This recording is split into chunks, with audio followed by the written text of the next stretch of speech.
Breaking news that we're bringing to you at this given point. Yogi Adityanath's big comment. Opposition erased Ayodhya's identity. This is what is being said at this given point.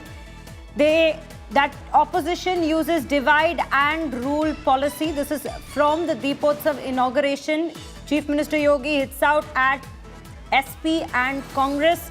They fired bullets and we are lighting lamps. They turned Ayodhya into Faizabad.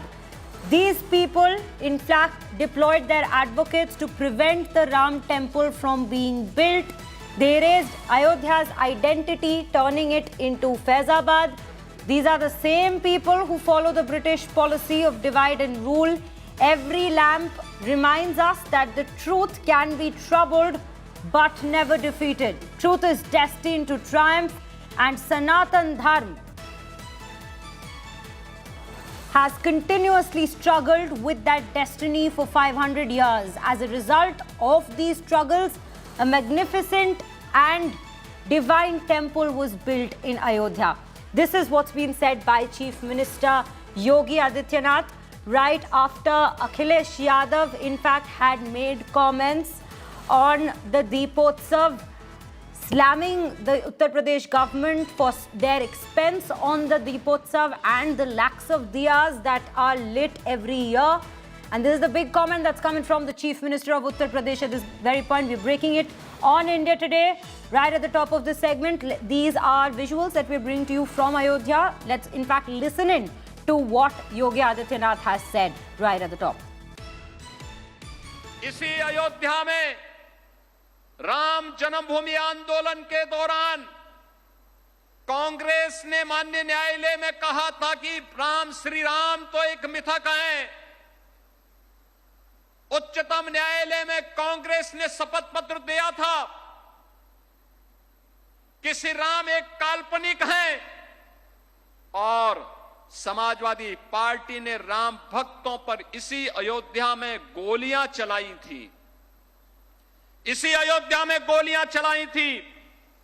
ये वही लोग हैं जो बाबर की कब्र में जाकर के तो सजदा करते हैं, लेकिन जब अयोध्या में राम मंदिर में रामलला विराजमान होने के कार्यक्रम में उन्हें निमंत्रण दिया जाता है, तो ये लोग राम मंदिर के निमंत्रण के कार्यक्रम को ठुकरा देते हैं। याद रखना, इनके दोहरे चरित्र को हमें स्मरण रखना होगा। कैसे भारत की सनातन आस्था का ये लोग अपमानित करते रहे हैं और किस किस प्रकार के शब्दों का इस्तेमाल ये लोग करते रहे हैं। कभी राम के अस्तित्व पर ही प्रश्न खड़ा करते थे, कभी एक आक्रांता की कब्र पे जाकर के सजदा करने का कार्य करते हैं, और फिर भारत की आस्था को अपमानित करने के लिए कोई भी कोर कसर इन्होंने नहीं छोड़ा। बहनों और भाइयों, ये वही लोग हैं जिन्होंने राम मंदिर आंदोलन के दौरान अयोध्या धाम में मंदिर का निर्माण न हो, इसके लिए अपने अधिवक्ता अलग से खड़े किए थे, विरोध में खड़े किए थे कि जिससे ये विरोध कर सकें, राम मंदिर के मार्ग में बाधा खड़ी कर सकें। लेकिन आज हम कह सकते हैं उन्होंने गोली चलाई, हम अयोध्या में दीप जला रहे हैं। 1949 में जब राम भक्तों ने एक प्रयास किया कि रामलला भी आजादी के साथ विराजमान हो, तो मूर्ति हटाने का हुक्म जारी हो गया और फिर कहा गया कि मामला शांत करो, मामला शांत करो। लेकिन भक्तों ने कहा कि कोई मूर्ति को अयोध्या में राम जन्मभूमि से हटा नहीं सकता। एक ही संकल्प था तब भी, रामलला हम आएंगे, मंदिर वहीं बनाएंगे। 1950 से लेके 1980 तक मंदिर को ताले में बंद किया गया। 86 तक ये स्थिति बनी रही।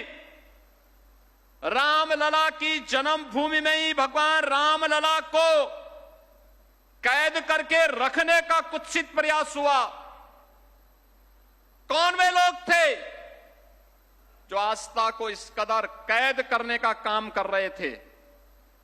परंतु हम सब इस बारे में जानते हैं, आस्था तब भी झुकी नहीं, न थकी और न रुकी।